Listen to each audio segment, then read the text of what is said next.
ਬੰਦਾ ਅਕਲਾਂ ਸਾਹਿਬ ਸਰਦਾਰ ਦੀ ਇਜਾਜ਼ਤ ਨਾਲ ਸਰ। ਬੰਦਾ ਅਕਲਾਂ ਫਿਕਰਾਂ ਪਾਰੋਂ ਚੀਕਦਾ,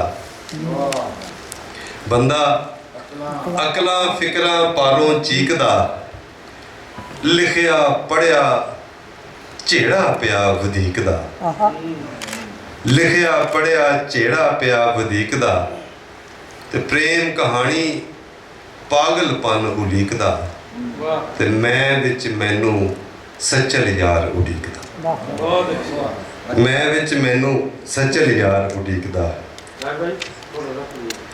ਇੱਕ ਹੋਰ ਸੁਣ ਲਓ। ਅੰਗ ਦਾ ਸੇਕ ਸਿਆਪਾ ਨਹੀਂ, ਅੰਗ ਨਾਲ ਅੰਗ ਮਿਲਾਓ, ਅੰਗ ਦਾ ਸੇਕ ਸਿਆਪਾ ਨਹੀਂ, ਅੰਗ ਨਾਲ ਅੰਗ ਮਿਲਾਓ, ਅੱਖ ਵਿੱਚ ਰੜਕ ਪਏ ਤਾਂ ਨਿਤਰੇ ਯਾਰ ਦੀ ਜਿਬ ਛੁਆਓ, ਤੇ ਘੋਰ ਸਮੁੰਦਰੀ ਰਾਤਾਂ ਦੇ ਸਿਰ ਚੰਨ ਖਿੜਾਵਣ ਜਾਓ, ਤੇ ਜੀਵਨ ਰੇਖ ਮੁਰਾਦਾਂ ਵਾਲੀ ਹੱਥੀਂ ਆਪ ਪੜੋ।